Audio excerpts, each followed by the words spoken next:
عليكم. وأخيرا نهاية شجرة دوري 16 وفيها 8 مواجهات، 4 قوية جدا و4 متوسطة. وفي هذا الفيديو سأتوقع لكم من سيتأهل من هذه المباريات، وسأتوقع لكم حتى من سيصل إلى النهائي. نعم إنه تهور مني ولكن قادر على هذا التحدي وسجلي مع توقعات محترمة نوعا ما. يا كذاب. والفريق الذي سيتأهل إلى دور 16 هو مانشستر سيتي. عادي عادي، متعود على الفوز، انا متعود على الفوز عادي. وفي هذا الفيديو سأتوقع لكم من سيصل حتى النهائي ومن سيفوز بالنهائي. اتفقنا.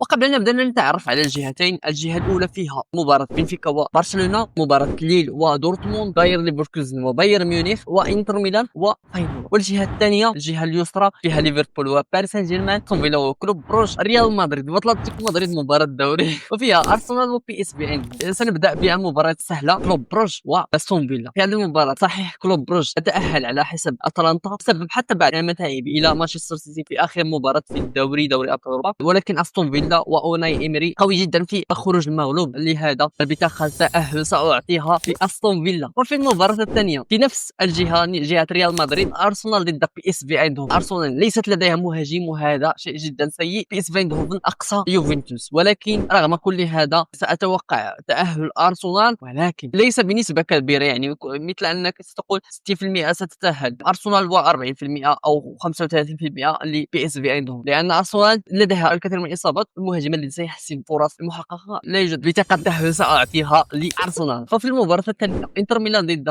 فاينورد الذي أقصى السي ميلان. انتر ميلان هو فريق مستقر ومشكلته أنه فقط لا يفوز على الفرق الكبرى، هذه مشكلة. فاينورد في أفضل حالاته، ولكن رغم ذلك تأهل على حساب السي ميلان الضعيف جدا. يوهان ناديز هو السبب لخروج السي ميلان بصراحة. في هذه المباراة بطاقة التأهل سأعطيها لفريق انتر ميلان بكل جدر واستحقاق. والمباراة الرابعة متوسطة هي ليل ودورت. صحيح ليل تأهل من الثمانية الأوائل. دورتموند فريق لديها الخبرة وهو وصيف البطولة السابقة، أقل شيء سيصل إلى نصف النهائي أو ثمن النهائي. بطاقة التأهل سأعطيها لدورتموند. الآن تأهلوا 4 إلى ثمن النهائي. وسنبدأ بالمباراة القوية الآن، من سيتواجه مع أستون فيلا من مباراة باريس سان جيرمان وليفربول. ويهبط الآن باريس سان جيرمان يطلع، يعني المباراة ستكون جدا قوية. رأينا السكور الذي فاز به باريس سان جيرمان أمام بريست، مجموعة مباراتين 10 أهداف. والجميل في باريس سان جيرمان أنه يمتع، ليس هناك نجم فريق أو شيء من هذا القبيل، الكل يسجل، الكل يبدع، وهذا شيء يحسب لإنريكي. هذه مباراة الذي ينطبق عليها 50-50. بعد التفاصيل التي ستحسم هذه المباراة تحديد أن الإياب سيكون في ملعب أنفيلد والذهاب سيكون في ملعب بارك دي برانس. يعني لابد في المباراة الأولى أن تفوز فيها باريس سان جيرمان في ملعبها بالسكور لكي تضمن التأهل إذا ذهبت إلى أنفيلد، وهذا ممكن أن يحصل، خصوصا أن دفاع ليفربول ضعيف نوعا ما، خصوصا في الأطراف. من سيتأهل من هذا المباراة سأتوقع بصراحة بطاقة تأهل سأعطيها لفريق باريس سان جيرمان، وستلتقي مع أستون فيلا. وسنأتي إلى المباراة قريبا. من سيلتقي مع أرسنال في الثمن النهائي من مباراة أتلتيكو مدريد وريال مدريد. ديربي مدريد، ديربي سيكون قوي جدا، سيحسمها تفاصيل قليلة. وكما نعرف على أتلتيكو مدريد الدفاع ولا شيء من غير الدفاع. في آخر مباراتين بين هذا الفريقين في الدوري كلها انتهت بالتعادل، ولكن هنا لا يوجد شيء اسمه التعادل، يعني الفوز ولا شيء من غير الفوز. يجب على ريال مدريد في المباراة الأولى الذهاب سيكون في ملعب سانتياغو برنابيو، وعلى ريال مدريد في ملعبها تفوز بالسكور، لأنها عندما ستذهب إلى أتلتيكو مدريد في ملعبها، ملعب جدا قوي وجماهير جدا مجنونة، إذا تعادلت في ملعب أتلتيكو مدريد سيكون شيء جدا جيد. ريال مدريد عليها أن تفوز في ملعبها بالسكور، عليها أن تفوز بفارق هدفين. إذا تعادلت 1-1 في ملعب أتلتيكو مدريد ستكون يعني التأهل مضمون. بطاقة التأهل سأعطيها لريال مدريد. ستلتقي مع فريق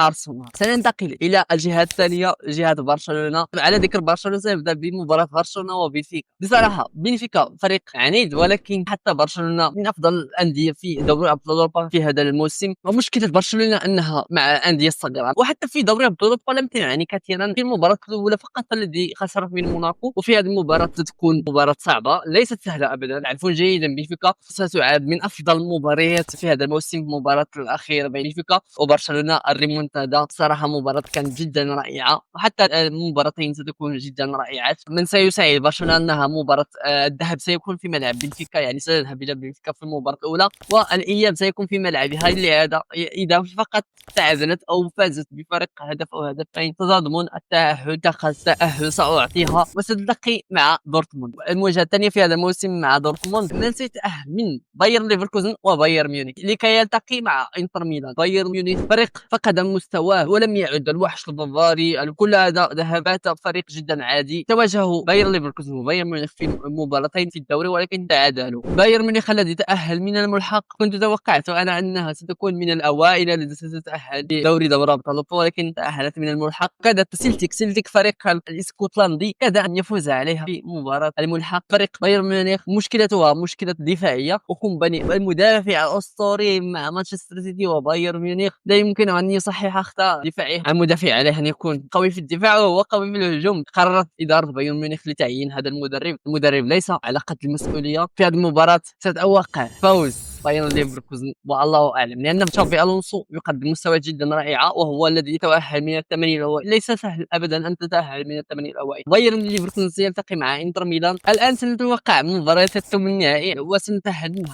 4 فرق التي ستتأهل الى نصف النهائي. سنبدا بجهه برشلونه وسنبدا بالتحديد بمباراه برشلونه ودورتموند. مباراه ستكون جدا قويه، ولكن برشلونه فريق فاز على دورتموند في اخر مباراه لهم في دوري ابطال اوروبا. كانت مباراه جدا رائعه. في هذه المباراه هانزي فليك لن اخاف عليه لانه يعرف جيدا فريق دورتموند برشلونه الى نصف النهائي. وفي المباراه الثانيه من جهه برشلونه ستكون بين بايرن ليفركوزن وانتر ميلان. بايرن ليفركوزن فاز في مباراتهم امام انتر ميلان في هذا الموسم في دوري ابطال اوروبا. مشكله انتر ميلان كما هي انها لا تفوز على الفرق الكبرى، تفوز على الفرق المتوسطه والضعيفه ولكن لا تفوز على الفرق الكبيره، وهذه هي المشكله. وفي هذه المباراه هذه بالتحديد ستكون 50% في 50%. سأتوقع التأهل من هذه المباراه لمواجهه برشلونه فريق انتر ميلان. الخبره ستحسم هذه المباراه والله اعلم. سننتقل الى جهه ريال مدريد وسننتقل الى مباراه ريال مدريد بالتحديد. ريال مدريد ضد ارسنال ستكون جدا قويه، مثل هذه المباراه التي تكون صعبه على ريال مدريد لانها لم تواجه ارسنال منذ سنين، لا تعرف الخصم جيدا. لو التقت مع باريس سان جيرمان او فريق من هذا القبيل ستعرف كيف تفوز عليه، ولكن هذا الفريق لا تعرفه، ستكون نوعا ما صعبه عليها. ولكن ريال مدريد الخبره وشخصيه البطل رغم انهم ليس لديهم عمق تشكيله، لانها اذا انصاب فقط لاعب اخر في التشكيله سيكون فرق كبير في التشكيل وفرق كبير في الاداء. وحتى ارسنال لديها الكثير من الاصابات وليس لديهم مهاجم صريح. فريق هو في موسم الحصاد ولكن الاداره تخبص، لم تتعاقد مع مهاجم، تتعاقد مع خط الدفاع ووسط. وماذا ستفعل بلاعبين الوسط اذا لم يكن هناك من يحسم فرص لتكون اهداف ويحسم المباريات يعني. وفي هذه المباراه الاخيره ستحسم المباراه. ريال مدريد لو تلعب فقط لاعبين الوسط كلهم في التشكيله ستفوز في هذه المباراه، لان ارسنال ليست لديه خبره في دوري ابطال اوروبا وليس لديه حتى مهاجم، يعني هذا سيشكل فريق كبير. بطاقه التاهل ساعطيها لريال مدريد الى نصف النهائي. باريس سان جيرمان ضد استون فيلا.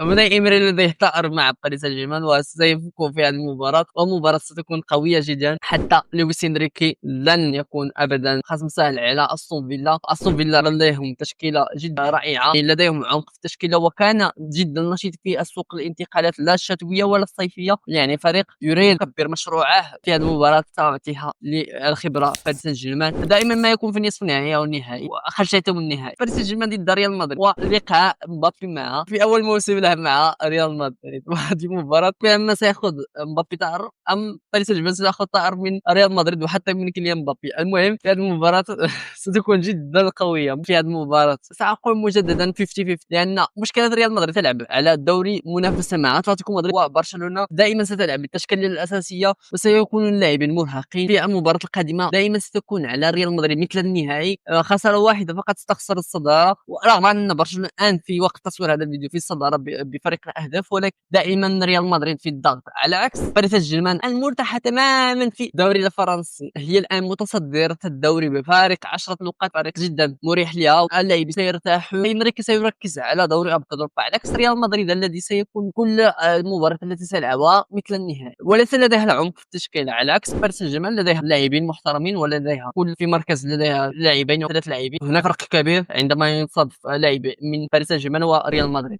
في هذه المباراه بصراحه لن اكذب عليكم انا اريد ان تلعب باريس سان جيرمان، ولكن المنطق والعقل يقول انه ستتأهل ريال مدريد وستذهب الى النهائي.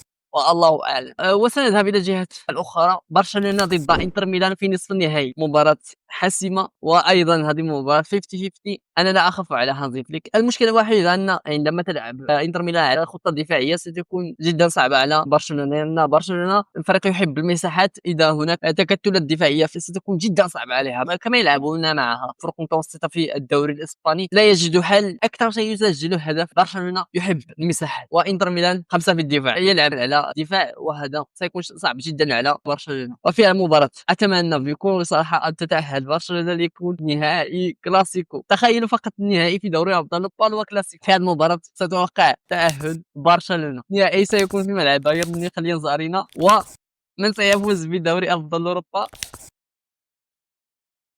مباراة واحدة ستحسم كل شيء، سيكون شيء جدًا صعب. من سيفوز بدوري أبطال أوروبا لموسم 2024-2025 هو برشلونة.